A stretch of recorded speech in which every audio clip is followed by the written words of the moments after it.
No, please don't tell me another joke. Begs the Seeker. I still haven't recovered from cringing at your last joke. The mysterious stranger clears his throat. Well then, let us get serious. Since millennia, humanity follows the same old pattern, unable to change for the better, repeating the same mistakes over and over again. Oh no, what have I done? Mumbles the Seeker, regretting their decision immediately. Should have went with the joke. Look at what we have done to the world. Continues the stranger. The earth is bleeding. Wildfires, mass extinction, pollution. Look at what we have done to each other. All these wars, all these atrocities, hate, greed, power, and violence. You may deny it, you may ignore it, but deep within, you are well aware that there is something going horribly wrong with us. Don't you ask yourself how any of this makes sense? The world is such a beautiful place, yet all of us are suffering. Can't you see how paradoxical that is? To live in a world so colorful, so wonderfully vibrant, where beauty can be seen in all of nature. And yet, at the same time, we have made this experience here on Earth insufferable to many people. So we should start to ask the question, why we have allowed this to happen. We need to understand why humanity has trapped itself in this pattern of destruction, and why, after all this time, we are still unable to escape it. As a species, we may have evolved biologically, we may evolve technologically, but inwardly, we have remained the same. We are still the same limited, selfish, violent creatures, so self-centered, so destructive, so separated, always in conflict with another, always dominating each other.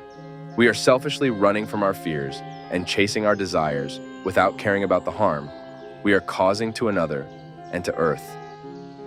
Well, it's just in our nature. Argues the Seeker dismissively.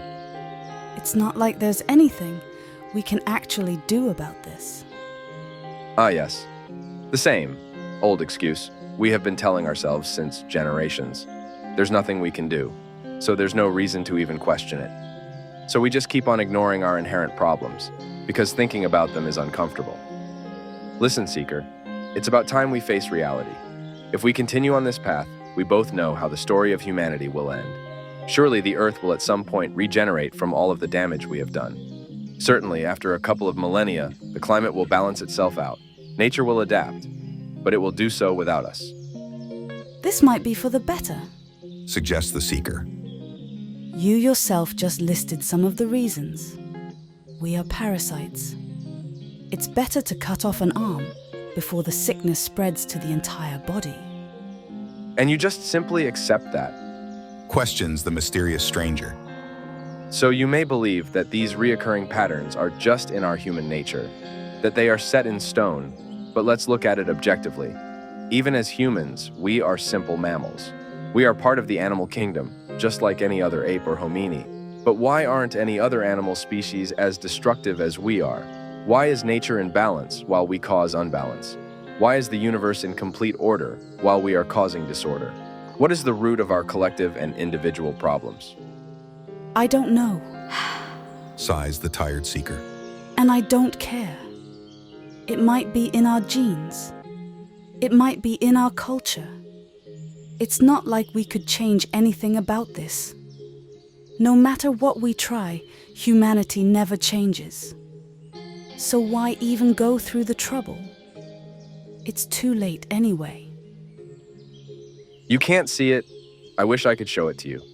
This beautiful story of humanity, this great song of love and hate, of suffering and laughter, of beauty and bitterness, this wonderful human experience. Can't you understand that we do have a role to play in life? Just as the insects, the birds, fish, plants, and any other species is playing their role in nature, we have a role to play as well. Can't you see how boring the Earth would be without us? Who else would there be to gaze at the stars and give them meaning? Who else would stare at the rising sun, the trees, the clouds, and the mountains here on Earth and be amazed by the beauty of existence if it weren't for us? Do you truly believe that there's nothing worth saving in humanity? The Seeker groans in discontent. Listen here, fellow. I have no idea what you are getting at. Yes, it would be sad indeed but humankind will die out eventually. So why should it matter if it happens in 100 years or in 1,000 years? We are living on a tiny planet in the vastness of space. Our existence means nothing to the universe. No matter what we do, everything is completely meaningless. So why, for fuck's sake, does this even matter? The mysterious stranger smirks. Yes, Earth might be just a tiny blue speck in the vastness of space, but it's our speck. It's our home. Why should you care how large the universe is? You are living here on Earth. You might believe that the universe is indifferent about your experience as a human being. You might believe yourself to be small, worthless, or irrelevant, but in the story of humanity, you aren't. You are an integral part of humanity. You are shaping the collective consciousness with every thought, emotion, and action. Why do you question your role in the universe when you don't even see your role here on Earth? The seeker gets annoyed. I don't care about humanity. I don't even care about the Earth. I have my own worries, my own problems to take care of. I have bills to pay.